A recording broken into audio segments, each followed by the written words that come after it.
Hello and welcome to the LRM podcast, sponsored by Adrian Flux Insurance. I'm Martin Dominy. And I'm Steve Miller. And we're back on the salmon sofa.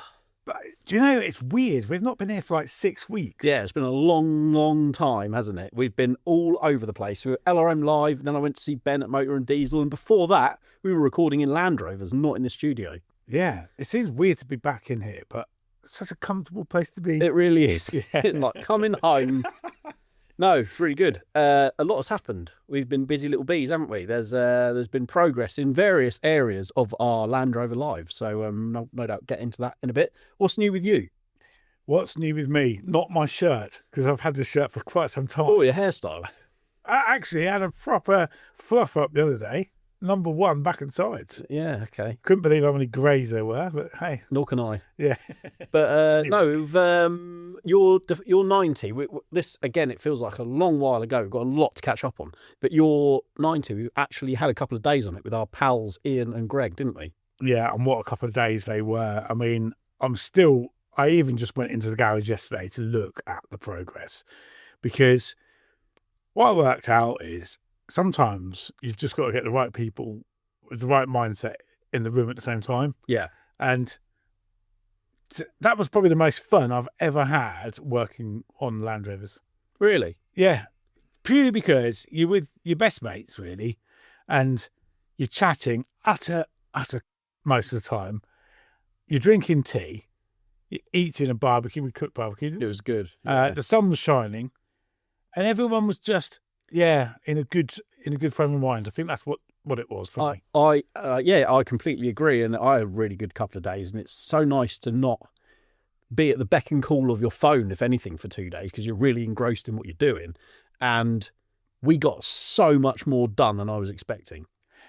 I mean, for context, my project hadn't really moved. It had moved on, but it hadn't moved on enough. And so we had a rear tub sitting there, didn't we? Brand new, fresh from the painters. Yeah. Not bolted into position. We had a bulkhead loosely sort of bolted on, but not in position, so loose and not aligned. We had doors still wrapped up from when I collected them from the painters. Yeah. So seriously, doors.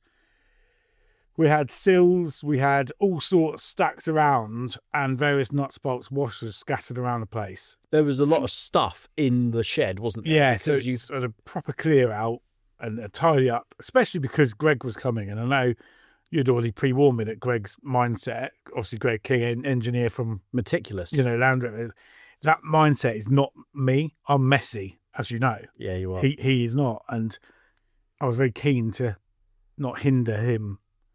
And then immediately we were there with a tape measure, weren't we? Measuring door gaps of my TD5. Yeah. And door gaps of your 110, early 110. Yeah. And it's now, well, pleased to say that we have better door gaps on my Project 90 than factory. So for me, they are. And it's funny to measure the door gaps on, like you said, your TD5 and my 110, 20 years, probably more apart. And noticing just how different they are, like the variables. People say, oh, your Land Rover tolerances, but no, they really are that variable.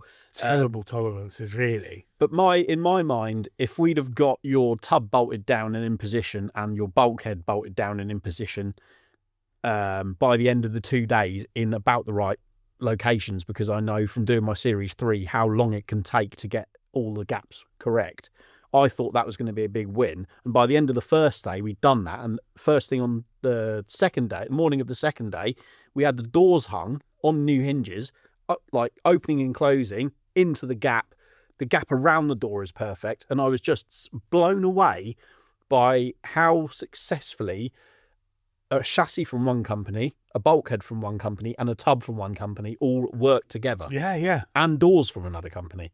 Yeah, all different, and then the sills were regalvanized originals. Yeah, seat box again was made, and that's all been bolted in, and it looks like a car. It does. Looks like a Land Rover that you'd want to take to the beach because there's no roof on there or anything.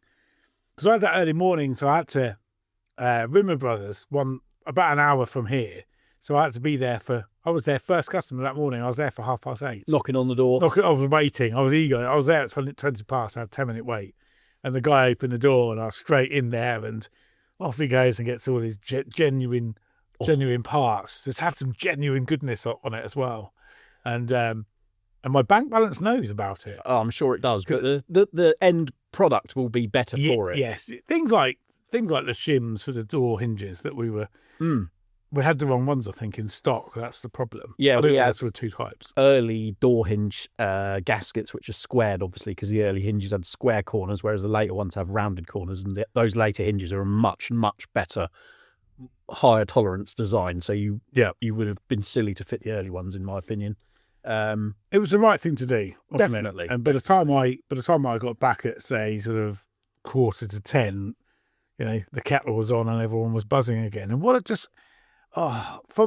I felt so, that whole weekend I was absolutely on cloud nine. I was buzzing because I just kept going back into the garage to look at the progress and the neatness of everything.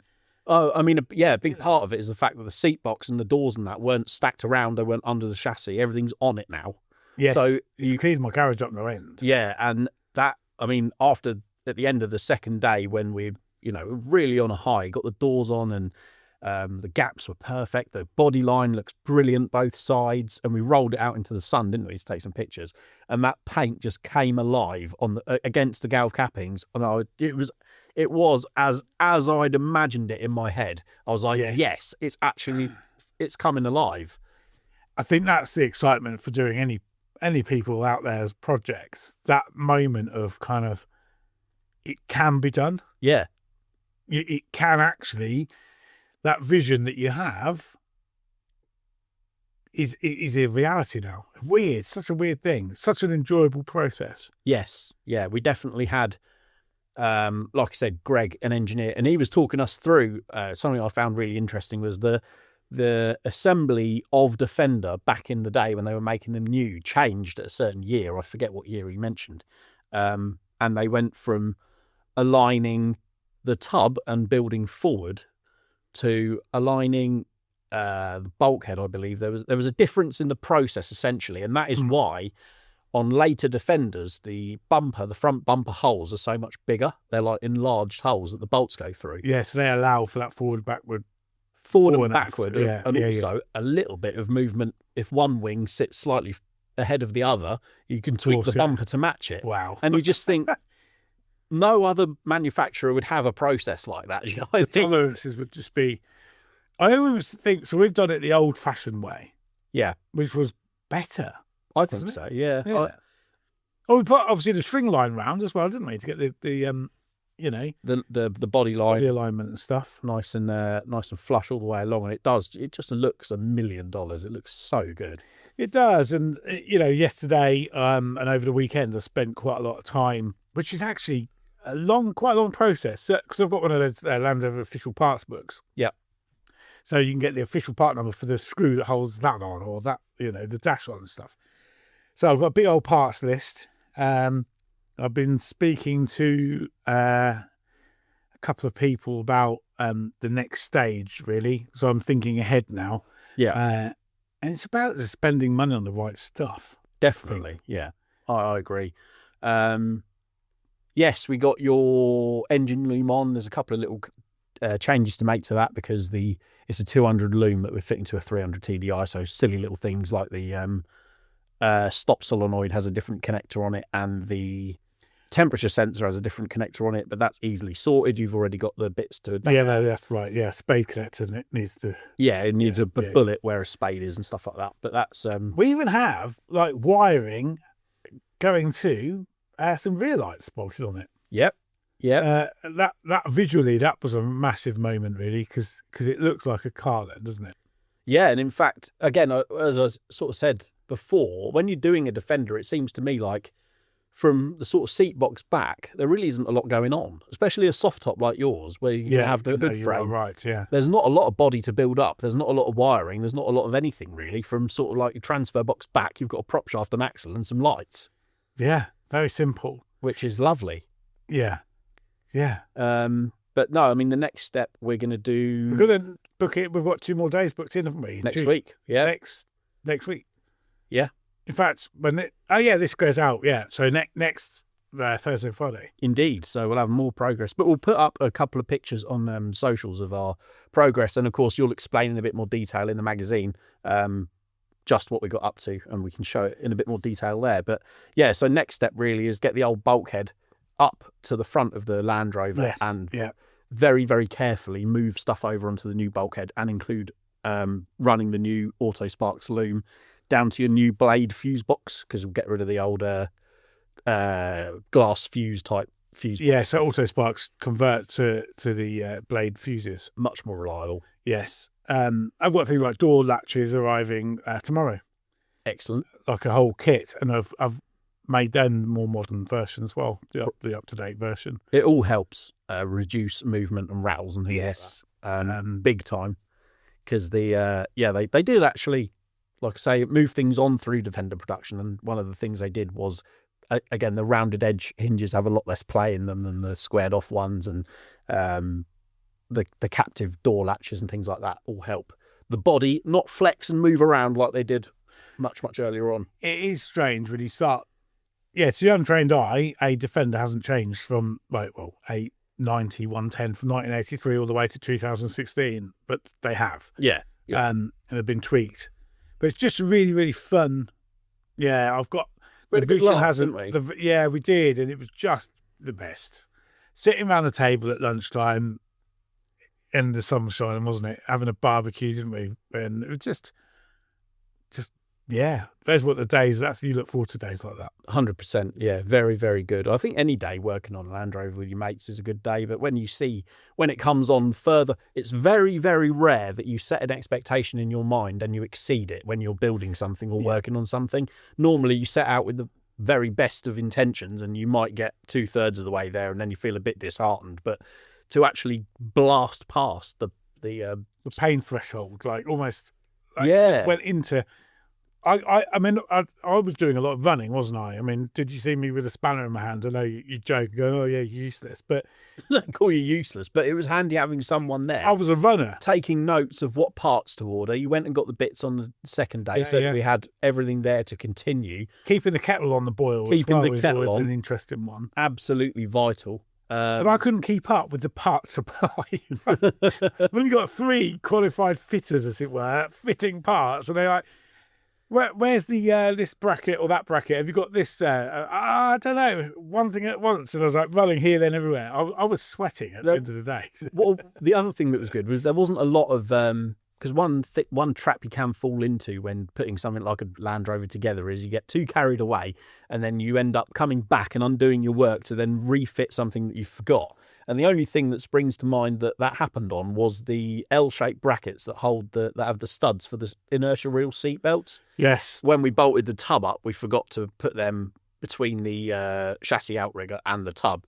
But again, that was very easy to sort out. And I can't think of another thing we had to redo.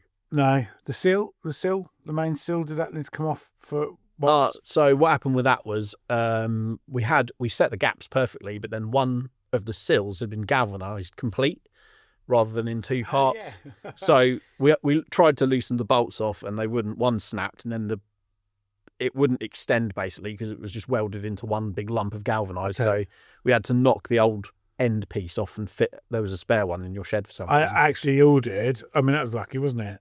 I'd already ordered those, but then the sills came back with the ends on them. Yeah, so that was easily sorted out as well. So yeah, it didn't take a lot to do it. And the fuel tank is in.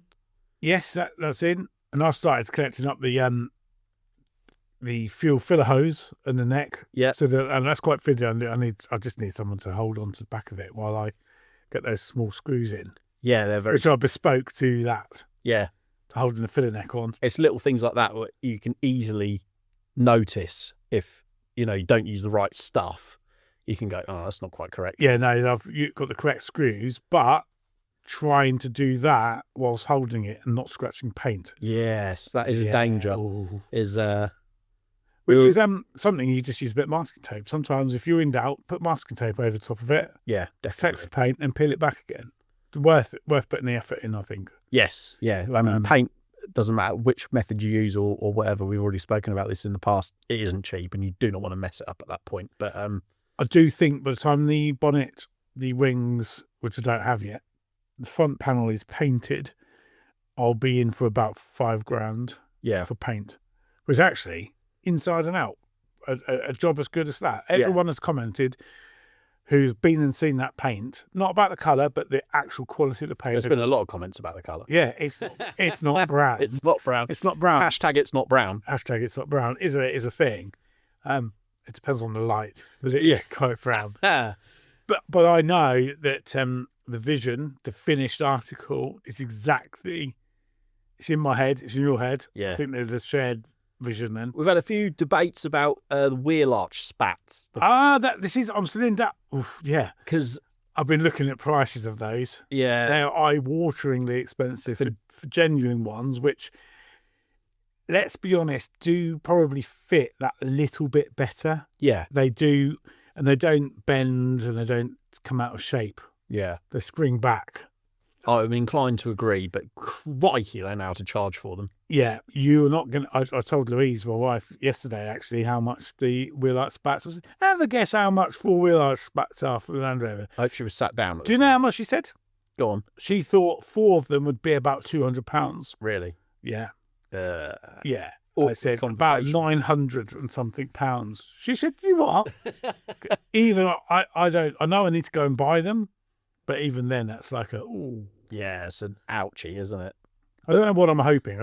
I'm hoping what Land Rover just ring me up and go, "Oh, you know this 4-wheel arch spats? Actually, we've got a really special offer on it." Yeah. It's the end of June sale. It's end of June sale on wheel arch spats. So Land Rover, if you are listening to this and you do have a sale, If we've got any kicking around out PN me, hun. Oh, yeah, they're not cheap. But again, it's things like that make a huge difference to the end product. I think so. Yeah. Yeah. You would hate to step back and look at it and go, "Oh, I wish I'd spent the extra on genuine ones." But the main bone of contention is whether they're going to be body colour or whether they're going to stay black. Yeah. So I'm erring to the side of, because if you can get black ones already painted black, but you can get them from Land Rover in primer Right, okay. to be body coloured. Yeah. I think they should be body coloured. Yeah. See, I think they should be black. Yeah. Because you've got your body colour, you've got your galv bits adding a bit of brightness. Yes. Then you're going to have black hood. You are Yes. going to have a black hood. I am having black hood. Don't get a sand one. No, I am going black hood. I am, although I did literally get sidetracked momentarily by the sand coloured one because I then thought, ooh, okay. No, it would look wrong. Okay. And then I think the black hood and the black arches would go quite nicely. The other slight question is, so I'm putting Series 3 light surrounds, The bezels, yeah. the bezels then. Should they be body coloured? Yes. So I agree with you there. Yeah, I think they should be. Because then they to the untrained eye, they don't stand out, but to the trained eye, people go, "Oh, it's got Series 3 light bezels on it. That's pretty cool." Yeah, very retro. Because you can, the front of the Defender, the front of any Defender, really, to me, makes or breaks it. Your choice of headlamp surround and grille is I haven't chosen a grille yet. I haven't got a vision for that. Have you not? No. I think like a heritage style mesh grille.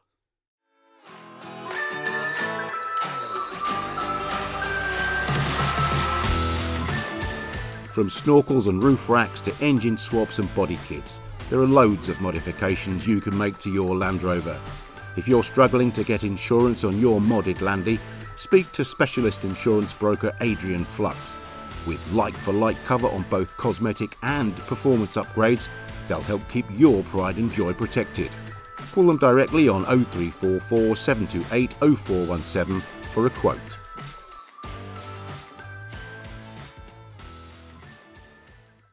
What, stage 1-esque type grille? No, not quite. Similar, like diagonal sort of. I'm trying to think. I of quite something. like the Nakatanga, is it? Nakatanenga. I can never say that. Yeah, it's a long word. Nakatananga. Nakatanenga. Yeah, that one. Yeah. Yeah, I'm not going to say it again because I can't. But that they do a nice black grille I'll have to have a look. that looks really, really good quality. Yeah, I think. You know who's got that grille? It was on the cover of our magazine. Our friends at Turner's Off Road. That's the one I'm thinking. That's of then. that grille, isn't it? Yeah, that's probably the one I'm thinking. I think Nakatenga one. Yeah, Yeah, that one. Anyway, yes. So very exciting times in Steve's garage. Serious progress being made, and hopefully serious progress being made next week. So we'll be able to update you again. But that's just some of what we've been up to, because last Wednesday we had a bit of a sort of invitation-only little party or off-road special day, really. It was great. Apart from it hammering down with rain just as everyone arrived, it was a very, very fun day. Some familiar faces from the Land Rover scene joined us at the Newbury showground to sample our off-road course.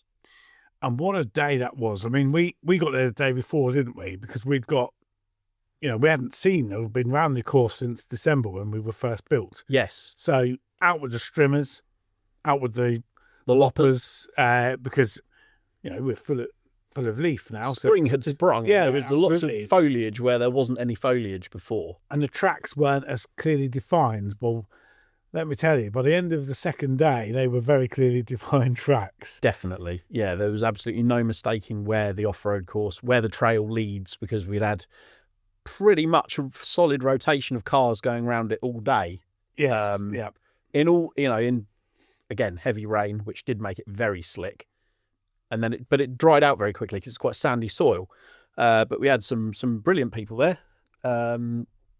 Who turned up in a huge variety of Land Rovers as well. We had everything from Freelander 1, L322 on road tyres and on all terrains, lots of different Defenders. Yes. Discovery 2. It was a great selection. New Defender? Yeah, new Defender, yeah. We were worried, weren't we, when we back in December, that whether new Defender fit round some of the tighter turns. Yeah. And now we know that they will. They are quite wide, aren't they? A 110, a new Defender does fit. No problems at all. There was, some sort of Freelander 1 scrapes on the bottom of it a bit, but we've sorted that now, haven't we? Yeah, so part of it, as well as obviously a bit of a sort of promotional day, was to sample lots of different Land Rovers around the course so that we could tell if any parts of it were going to be a problem, and then we could sort of landscape that particular obstacle so that we know that it's okay for the vast majority of cars that will be going around at the actual show, which is only a matter of weeks away. It's scary, isn't it? It's coming up. This was like a concept, and now it's very much reality. We had Mark from Van Life Eats there, didn't we? Catering for us. We certainly did. And so Mark, basically, top guy. Yeah, what a legend. So he produced some fantastic homemade pizzas. He was making it all there live, wasn't he? Yeah. And focaccia. And he did those. Did you try one of those corn ribs? They were called, like a sliced up corn on the cob into like a wedge. But he's reinvented corn on the cob. That was mind blowing. I had no idea corn on the cob could taste like that. No, neither have I. But the great thing is, well, two great things. You might not know about one of them. Mark at Van Life Eats is coming to Land Rover Fest to do demos, to do cooking demos. So this is cooking on the hoof, out in the wild. This is proper cooking, and what can be achieved, which has blown my mind. But something you might not know of, he's going to challenge me and you to a cook-off. Oh, I did not know this. No.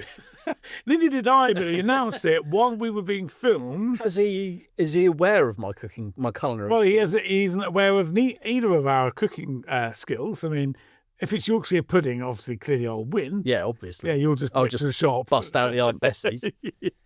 But, so he's going to come up with, I don't know how he's going to do it, whether it'll be a handful of ingredients and say, I want you to make this, go. Will it be like Saturday Kitchen where they have to make an omelette? I'm no good at that. I don't like omelettes. I don't know what he's going to make us make, really. We'll produce something. Sounds pretty interesting. You have to come along and see us. Yeah, we're going to do a cook-off. Yeah. So I'm keen. I'm nervous. Because we'll learn something. Yeah. As well. He'll learn something as well. Probably not to invite us to a cook-off. It said, right, now it's time for barbecue. So you pull out your handy pliers to flip the burgers. Listen, I bought a new barbecue at the weekend. Oh, yeah. Treat myself. Because the little kettle, traditional charcoal barbecue that I bring every year to LRM Live. Which serves us very well. It does. So at the end of LRM Live this year, I considered that it might be the end of life for that barbecue. Okay. Because it's pretty rickety. It's worked hard. It has. It's done a fantastic job, and I use it at home a lot as well. But I thought, do you know what? The time has come, because that barbecue was was free. A neighbour was giving it away, and it was brand new in the box, but I got given it, and I thought, I'm going to invest some money now, and I'm going to buy a proper barbecue. So I went out and I got a Weber Master Touch 57 centimetres, so a lot bigger. Still circular dome shape. Still your traditional kettle style barbecue, they're called, but it's got like a coal separator in the bottom. It's got a proper vent control on the bottom and the top. It's got a heat deflector plate. It's got loads of stuff. I can't wait to have a proper go with it. Weber, I have to say, do make some fantastic barbecues. I've got one of their little Weber, the little square, rectangular shaped one.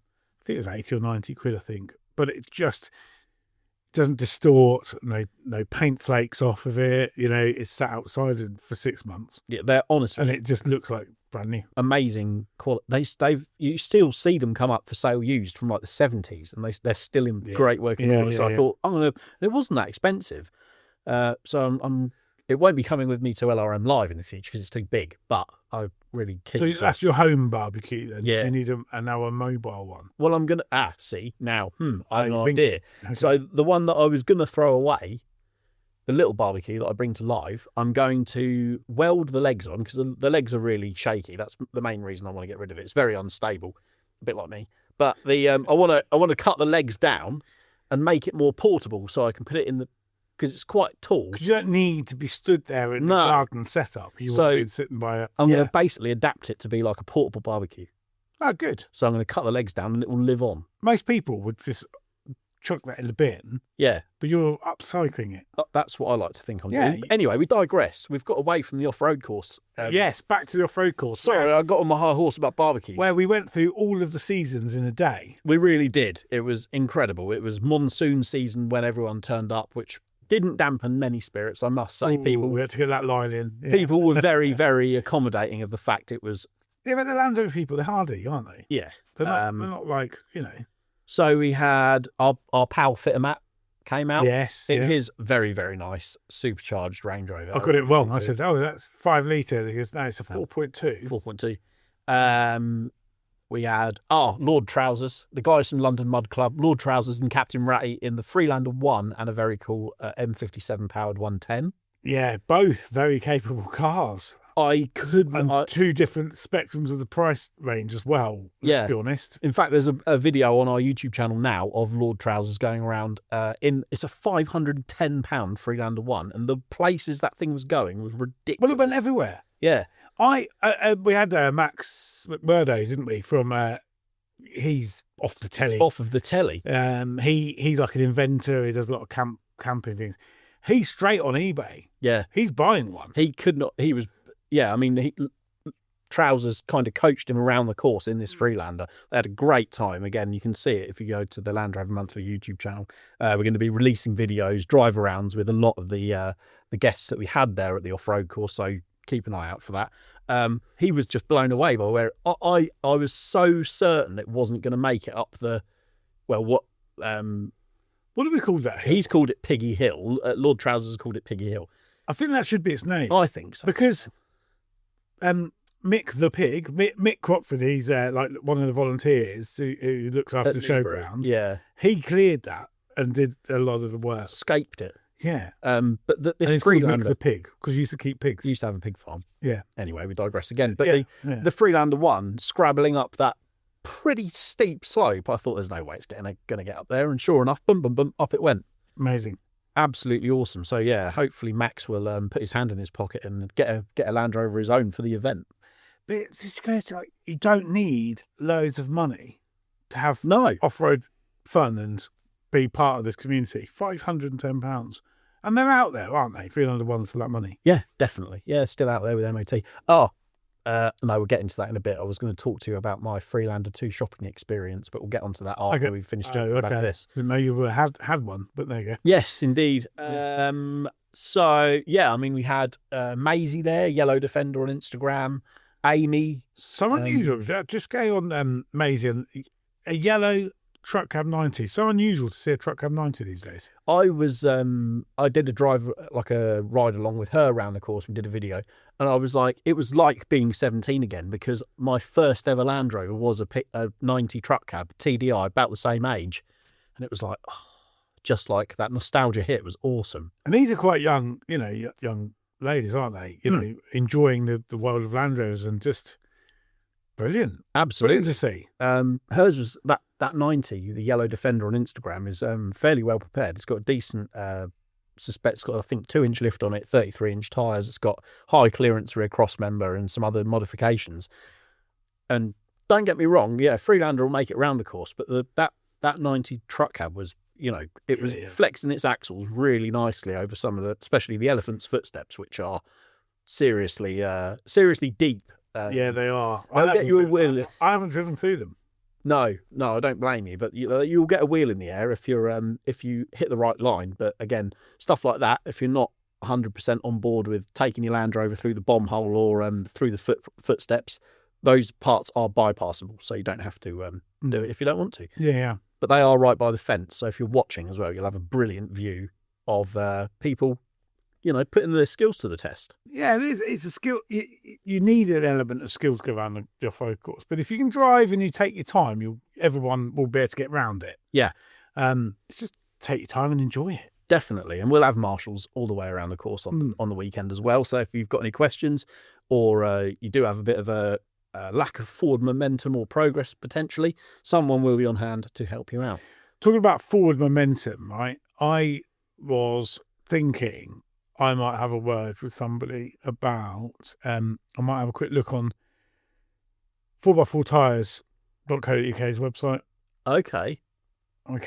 My Land Rover, in fact, passed its MOT the other day. Happy days. Did you get an advisory for rusty wheels? No. That's unusual. But same wheels that are rusty, but a bit rustier, same MOT place, no advisories for those. Different tester?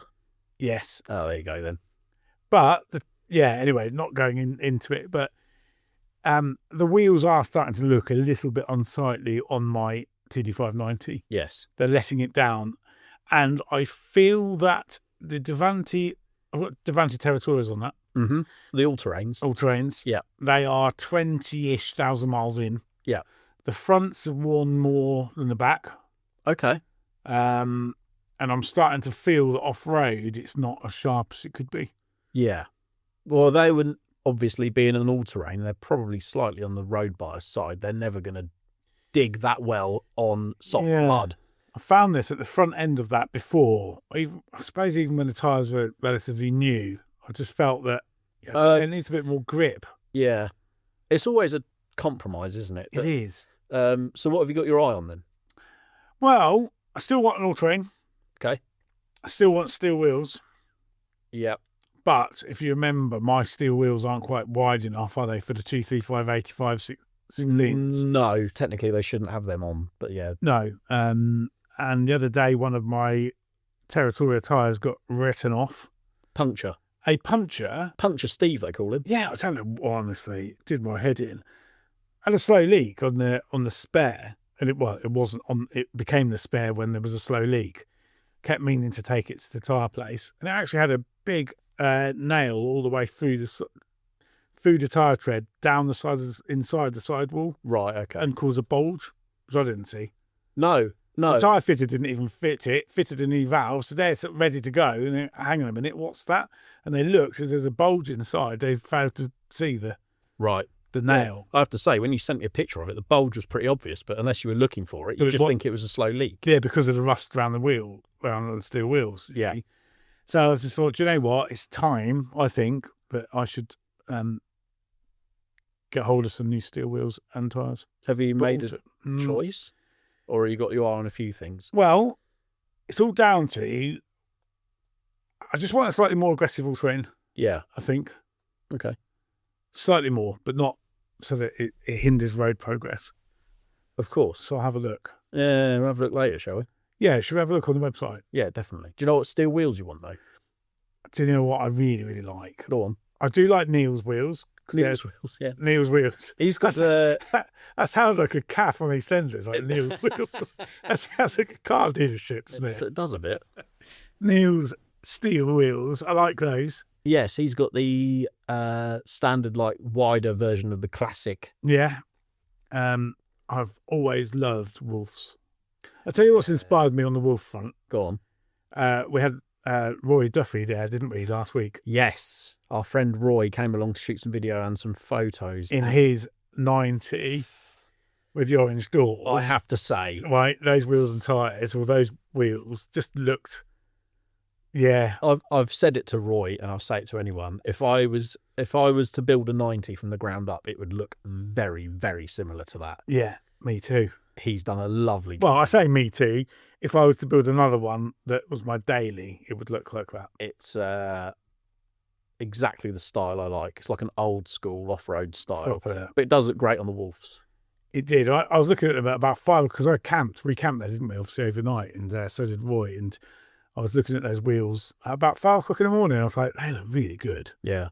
So yeah, possibly. I think that would look great on yours. Caledonian. No, it's not Caledonian. What am I on about? Coniston Green. Coniston Green, yeah. With white Wolves and some fresh tyres. Mm. What's your stance on white sidewall writing? In or out? It's got to be on the in for me. Yeah, I'd agree with you on that Land Rover. I think I agree. Yeah. In fact, unless your Land Rover is modified and it isn't an OEM plus modified, I think that the lettering should always be on the inside. Fair enough. But then it's, again, personal preference. It is, yeah. I think it's, yeah. It wears off anyway after a while, doesn't it? The white lettering. I can't say I've experienced that. I've had white lettering outside and it's been fine, but yeah. So, yes. I'm gonna let's have a look later. Let's do it. I'm keen to get your recommendation on tyres. So, talking of, I've been running the General Grabber Cross on my green Freelander for, well, as long as I've had the car pretty much. They are really good. Okay. So on the road, because I've got on the grey Freelander, which my wife now uses, I've got the BF Goodrich Trail Terrain, which is a mild all-terrain. Looks kind of purposeful, but is designed to be, really good and efficient on the road. They're all right. You do notice, in fact, I reviewed them in the magazine as well. You do notice a small hit in fuel economy, which you're going to get. If you're using it for decent mileage, it's important. But the Grabber Cross, which is basically General Tyres sort of equivalent, I suppose you could say. It's, again, a mild all-terrain. They offer it as an OEM fitment on loads of new cars as well. It's like a mild all-terrain. First of all, I went around the off-road course on the Tuesday, so the day before we had the sort of invitational. And I thought it was too wet. Oh, no, it was wet. It was wet on Tuesday. Sorry, it was wet. And I thought, what on earth is going on here? This is making it look not easy, but it was far more capable on those tyres than I was expecting in wet mud, which is not the forte. Of course, it was raining, yeah. Of the mild all-terrain. It made it everywhere I pointed it. I was really, really impressed. And they don't use nearly as much fuel as the BF Goodrich. Right, okay. In comparison to a dedicated, because it had Pirellis on it when I bought it, and I thought, I'll just keep them. And then I was like, you can't really have a Land Rover and not have some kind of tyre upgrade. So I had a benchmark for what it was like before I fitted the Generals, and it really isn't 1 mile per gallon different as opposed to the BFGs, which are like 3 or 4. Yeah, it's massive difference. So especially at the moment with fuel prices the way they are. I am well impressed with the General Grabber Cross. So I think it was the off-road day that really made me, and obviously being camped right next to Roy Duffy's 90, that made me think, I think it might be time. Yeah, I agree. They do. Your wheels are. I bet they're the original wheels. I bet they're. I'll probably keep hold of them. They've been painted already, though, haven't they? Yeah, and probably not great. It just lets it down, and when you factor in the cost of sandblasting a wheel and getting it painted, it just doesn't. It's not economical. It's not actually economical because then you've got to get tyres taken off. Yeah. Get them done. You've got to then park the car up somewhere on axle stands. Yeah. While that process is taking place, it's just I haven't got the time to do it. No, I know what you mean. Replacing the wheels is probably the given. So watch this space. I'll let you know if I go down that road. Yeah, I think I probably will. Yeah, it's the right thing to do. Adam's L322 was incredibly impressive as well on low tyres as well. I did not have a lot of hope for that making it round, given how much rain we'd had and the fact he was on actual proper road tyres, which aren't designed at all for wet mud. But the traction control and the terrain response on those later L322s is absolutely mind-blowing. And to think that particular example is immaculate, Yeah, as well, and it pretty much. I mean, it had a little bit of scuffing on the. one of the front air dams got a little bit snagged, but that was a case of loosening the screw, refitting it, and then tightening the screw back up. Yeah. So I mean, that's neither here nor there, is it? For what that did. No. So Adam Wormlayton, who we've had on the podcast before, absolute Range Rover connoisseur and a lovely, lovely chap, came along with, well, we had people from far and wide. Jonathan East came up from the Isle of Wight in his very, very cool 110 double cab. What a thing that is. Yeah. 400 horsepower BMW M57 8-speed automatic. Did you go around in it? No, I wanted to go up the road in it. I didn't go around. We just ran out of time, but I'm really, really excited to go out for a ride in that at some point. Beautifully trimmed interior as well. Did you look inside it? No, I haven't seen inside. Really, really smart, but he is not afraid to use it. He's all over the UK in that thing for work, and he uses it off-road, and just a proper do-it-all truck that's got some serious power. 8-speed auto and everything, I think, is the key now. If you're doing a build like that, the ultimate is an auto box. Yeah, I think so. I was thinking the other day, I might eventually, because I'm doing my. Is this before or after you were trying to convince me to bin off a 300 TDI conversion and put a V8? Oh, well, you're not going to do that, so you're a lost cause on that. So you're keeping the 300. Yeah, I am. Yeah. I'm fitting a new steering box to my Series 3 tomorrow, available through Britpart, the Santana steering box, built to spec in Spain. So I'm very excited. So that's sharpening up the handling. That will be on the YouTube channel and in the magazine. And I was thinking, I quite fancy an automatic in the Series 3. Oh, okay. I didn't see that coming. A slightly more exciting V8, because my 3.5 low compression's. If you're going to have all the V8, the noise, bad economy, you might as well just go all out and. Well, yeah, I don't think there's any difference. 4.6? Yeah, probably. So I had a 4.6. I bought a 4.6 engine years ago with the view to converting it to carb and then fitting it. And I never did because I needed the money for something else. So I ended up selling it. But either a 4 litre or a 4.6 camshaft automatic gearbox, because it'll be disc brake all round. It'll have decent steering. It's on a Galf chassis. I think for the exhaust sorted out, everything's done on it, but it's just a little bit lackluster. I'm thinking it'd be quite nice to have a fast. Yeah, really cool, actually. A more, do you know what always sticks in my mind is when we went to Shelsley Walsh last year, and I forget the chap's name from Britpart, has a V8 Series 1, and he launched it off the line. Yes. And it just 4.6, isn't it? Cooked the tyres for like 1/4 mile up this hill climb, and I was like, that is cool. Now that's what we want. Old school. Yeah, so, because again, at the moment, I'm in that horrible position where I know we're doing your 90, but I don't actually have a project on the go. And I'm like, yeah, just stick, yeah, exactly. Just stick like that for now. But I'm like, do not get sidetracked. It would be nice to tinker with that.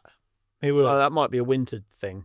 Pull it in the shed, pull the old engine out, and then like a mechanical. Why don't you just build an engine on the engine stand first? Good idea, and then swap it over. And then have that absolutely gleaming look. How cool would that look? Like an immaculate, fresh engine, and then just put it straight in. But I would want an auto box, I think. Oh, yeah. You need to do a bit of a conversion. You know your 4x4. You've chosen every upgrade, every bolt-on with purpose. So, when it comes to tyres, chunkier, wider, more capable for the conditions, you want the perfect fit. Not just any tyre, your tyre. That's why you'll choose 4x4tyres.co.uk, the wheel and tyre specialists, trusted by Land Rover owners and serious off-roaders alike. Whether you're upsizing, overlanding, making your Defender look the part, or your Discovery turn heads, we'll guide you to the right set. With over 800 fitting locations across the UK, from online to on-road, we've got you covered. Browse by vehicle, wheel size or brand, 4x4tyres.co.uk. The right fit, the right place, the right price. Anyway, we digress. What else has we digress quite a lot? We've had probably a really good couple of Land Rover weeks, haven't we? Where we've had so much fun around Land Rovers. It reinstills why we love what we do. Yeah, definitely. And we had LRM live. Yes, that feels like a distant memory now, but that was only like 3 weeks ago. I know. I know. We're on to Fest now, mate. Fest is going to be banging. I am so excited. If you haven't already booked your tickets, what are you waiting for? Come and join us for the entire weekend. From Friday all the way through to Monday, if you want to stay that long. Luke Coombs UK, 90s versus 2000s, dance music on Saturday. There's going to be entertainment all day, every day. Loads of other bands as well. Loads of other bands, yeah. Cooking demos, retro arcade, bushcraft. Loads of stuff for kids. If you've got kids, bring the entire family, because honestly, there's going to be so much to do. They have not Paintball, target shooting. Yeah, all sorts going. Yeah, got all loads sorts. of stuff. The circus, like tutorial thing. If your kids want to learn how to do stunts and that, they can do that. Mini rovers, and of course the off-road course, which you can view from the edge of the showground. Yeah. It's going to be a really, really, really good weekend. Yeah, I'm really looking forward to it. I just need to get myself sorted out, all my camping gear set up for an entire week of accommodation. No doubt the trailer will be making an appearance again. Oh yeah, 100%. Yeah, good stuff. We have had a couple of requests about that, haven't we? About some more photos, so I'll get on to do that. You need to do a trailer walk around. Do you know what happens? Every time I go to a show or use it, I set it up fully, and then I'm at work then, and I don't think to do a walk around, but I probably do need to do a full It'd be good. video walk around of the setup. It's nothing posh or fancy, it's just functional. Yeah, but it is. It's really, really good. What else? Oh, I went, so my sister, Oh yeah, you were talking about Freelander. changing job, is getting rid of her company car, wants a Freelander too, because obviously they are brilliant in every single way. I was going to sell her mine, my green one, and then I thought, I've always been quite careful about not selling cars to family and friends, because if you do, for whatever reason, if they do give a problem, there's always going to be a slight... Yeah, but she must know that you're not going to tuck her up with a Well, pile no, of rubbish. but you never know what's going to happen. No, you don't. And then you'd feel guilty, then you'd be like, well, I might as well have kept it. I shy away from that, and instead I said, well, we'll go and look at a load, and then you can buy one. So she wants a manual, she wants leather, because she's got a big dog that molts a lot. Okay. She wants heated, so essentially she wants like an XS, an SE or HSE, so not a really, really basic one. Okay, yeah. And I thought, right, there's one. Must have loads of them around. Well, there is. The trouble is, a lot of them are at dealers. And as I found out on Sunday, a lot of them are absolute sheds that are being sold for top money. Yep. So the first one we looked at was a 2007, so an early car, HSE, manual, 2 owners, 80,000 miles from new, Stornoway Grey. That sounds, Absolutely, it was beautiful. We took it out for a drive. The interior is immaculate. The back seats look like 80,000 miles. Yep. What kind of money was that? 5.5 it was up for. Okay. Which is expensive for a 2007. It is for that, yeah. But also, where are you going to find a car that fresh for, a reliable daily user? The issues with it we had were, it was so original, it still had its original tyres on it. It had 2007 date-coded tyres all round. That's done well to do 80,000 miles on Yeah. a set of tyres. I think it had been owned by a more mature couple, shall we say. Yeah. It had been garaged from new. The rear arches, where they normally rust, had been rust-proofed. Not in the most tidy manner, I would say, which did cover up a little bit of rust, you think? No, I don't think it was blowing through, but they'd rust-proofed it, which is obviously great, but they hadn't done the rear subframe, and the rear subframe was pretty scabby. So I was thinking, right, it needs 500 quid's worth of tyres on it before you even start. Yeah. Subframe needs rubbing back and rust-proofing properly, not just blowing over. Well, the untrained eye wouldn't know that, all that. They would just know it. The tyres got plenty of tread and wouldn't think. To give an idea of how clean this car is, it's never had an advisory on any of its MOTs. Okay. The trouble is now, so I'm seeing that why wouldn't you buy it? But I suppose the dealer's got so little in it. Well, I bet there's $2,000. I bet they're two. The dealer was a lovely guy, to be fair, and we had a good chat with him. And he said, I took it as a part exchange on another car. They'd already gone to We Buy Any Car and got a quote from them, and he said he would match or beat this quote. I can't remember exactly how it went down, but he said basically, I'm not making tons of money on this beat. You know what you could do? What's that? I've had this with car dealers before, right? And they go, oh yeah, about the value, and they go, and they always value your car based on a We Buy Any Car value. Right. value the car that they're selling you on a rebuying a car, see what comes in. Yeah. You could have put that reg into the rebuying a car and go, well, look, that's what it's saying. So if you can't have it both ways, can you? Essentially, no, you're right. I know they've got to make money. But we got to the end of that. We looked around it. It drove really nicely. It had new front arms on it just because the bushes were looking perished, whatever. It was too nice a car because she wants to put a dog in it and her other half is a carpenter, so he wants to put wood and tools and stuff in It's it. a van. It would get ruined. It needed tyres. It was top money. So he went, nah, we're not going to buy that. So then we went and did a bit of research. We went and looked at other cars in the area on Auto Trader and Marketplace and eBay and all that stuff because we thought we're out and about. She doesn't live that local to me, so she was obviously come down to look at this grey one, the first one we looked at. So we thought might as well make a morning of it and go and look at some other ones. And there was some real horrors out there and some dealers that put zero effort into making the cars that they've got on sale look nice. I couldn't believe it. Do you think they only prep them when they get somebody interested then? Yeah, so I'm glad we didn't announce that we were coming because then they would have freshly validated it. We went to one dealer that had 3. We were interested in, there were 2 black ones, a 10 plate and a 13 plate. Both manual, both black, slightly lower spec than we were looking for. One of them they were both covered in dust. One of them had a flat front tyre and loads of like horrible marks on the interior where they put that like silicone spray over everything to make it shiny. The other one didn't have a spare wheel in the boot at all or any spare wheel equipment.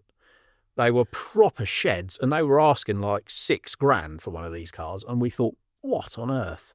Yeah. It's mental, isn't it? Another one we looked at was a facelift in grey. And I thought that was promising because in the pictures it looked spot on.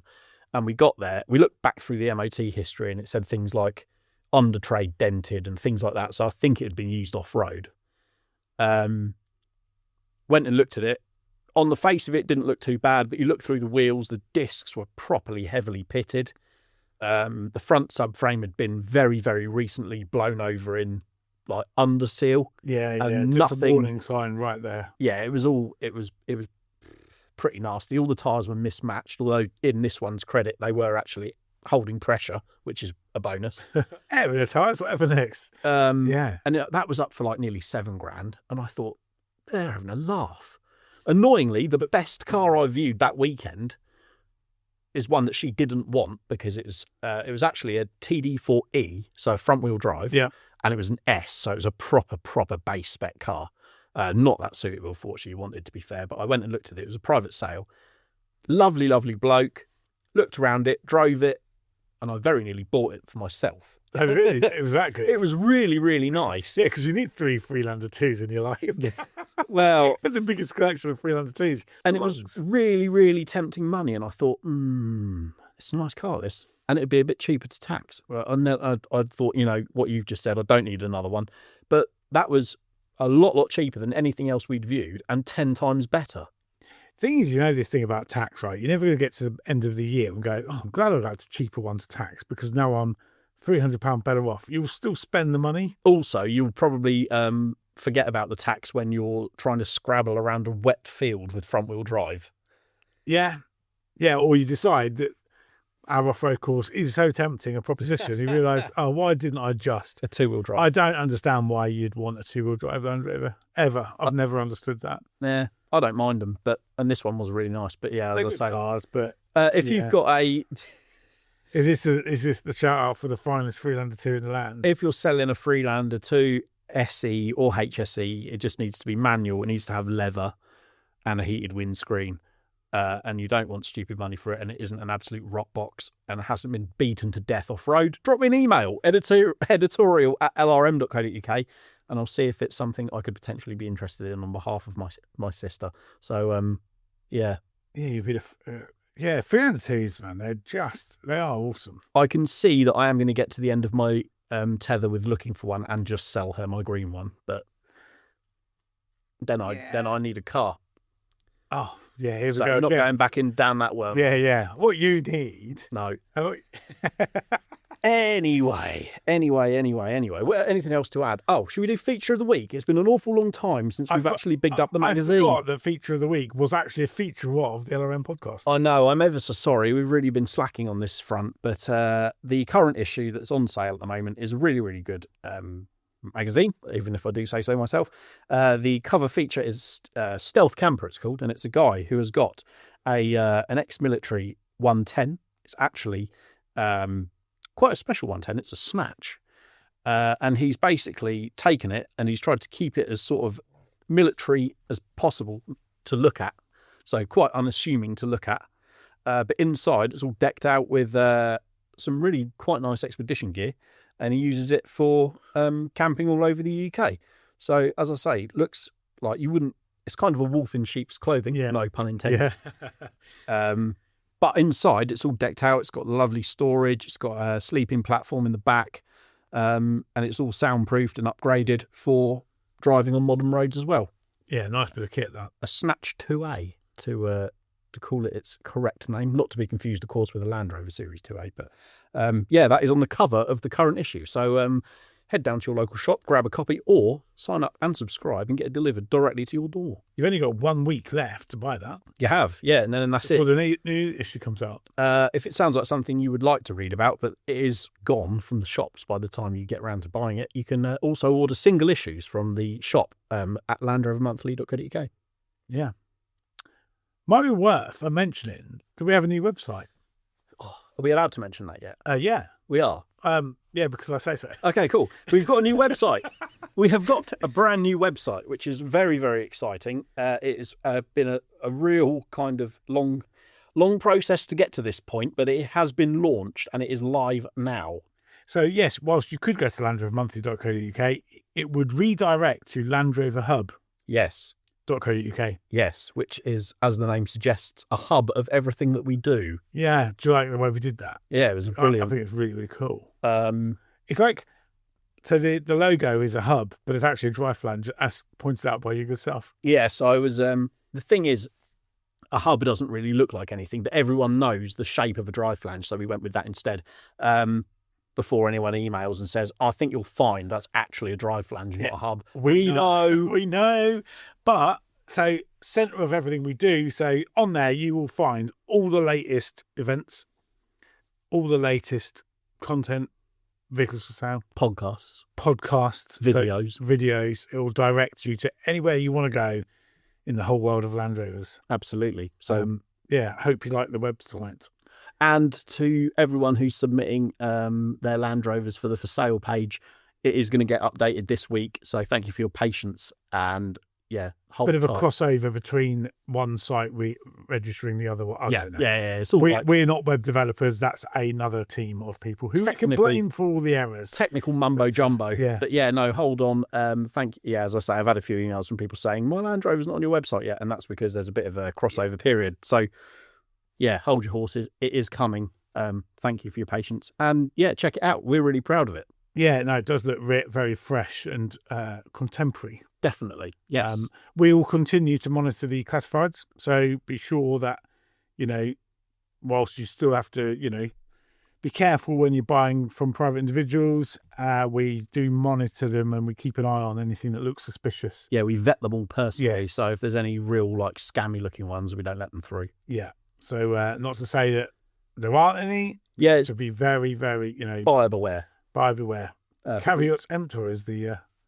is that the French? Latin, Latin, probably, isn't it? Caveat emptor, yeah. Yeah, something like buyer that. beware. Anyway, that's quite enough of speaking other languages, I think. Yeah. Au revoir. Auf Wiedersehen. Ciao. God. Follow us on Instagram if you want. I'm Land Rover Martin. And I'm Steve Miller, Automotive. And of course, follow Land Rover Monthly. We've been dripping in lots of teasers for Land Rover Fest, all the traders and exciting exhibits that's going to be there. So keep an eye on the socials to keep notified about what's going on. Check out the YouTube channel, Land Rover Monthly on YouTube. And, of course, follow us on Facebook and Instagram. I think I covered Instagram already. There's a lot of places to follow us. There is. There really is. No hiding. There isn't. But no. Apart from in my garage. Where we will be next week. Yeah. Oh, I can't wait for that. Yeah, I'm buzzing. Yeah. I'm just going to Tidy up again. No, I don't need to tidy up. I'm tidy. I'm ready. Put the kettle on. The kettle will be on, and the parts will be plentiful. Excellent. Good stuff. Hopefully more of the parts will be part of the Land Rover rather than lying all around your shed. Yeah, but it's honing in. So, yeah. We're getting there. We're getting there. On that note, let's get out of here. Yes, thank you ever so much for listening. I keep meaning to ask us on the podcast, but haven't managed to in recent times. If you've got mates that are into Land Rovers or family that like Land Rovers, let them know about the podcast, because we do write about it in the mag and things like that, but we're sure that there's an entire community, there's a world of Land Rover owners out there that might not have heard of the LRM podcast. So if that is the case, share an episode and get your mates involved and you can talk nonsense with us. It's a bit like, right, what you just said, actually, before we do go for good, is when we had young Ted on the podcast live at LRM Live. Yes. He was the Land Rover enthusiast that found us on the podcast, aged 8 at the time. He's now 9. Yeah. And his parents were at the show, but they weren't even into Land Rovers. They were at the show because Ted was. Good parents. And fantastic parents. And that it started with a podcast for him. Yeah. And now he's into scale Land Rovers, and he wants a Series 3 when he's 17. And yeah, it's a start of things for people. So it's good stuff. Yeah, share the love, spread the love. Do a share or whatever, and don't forget to send us any questions and feedback. Editorial at lrm.co.uk. I think next week we decided actually we were going to do a listeners' questions special. We are, yes, because it's high time that we rattled through some of them. We have many. We have a lot. Yes. So if you've sent in a question, thanks for your patience as well, because we know we're behind. Right, we absolutely are going now. Yes, we are. Thank you for listening, and we'll see you next week. Bye for now.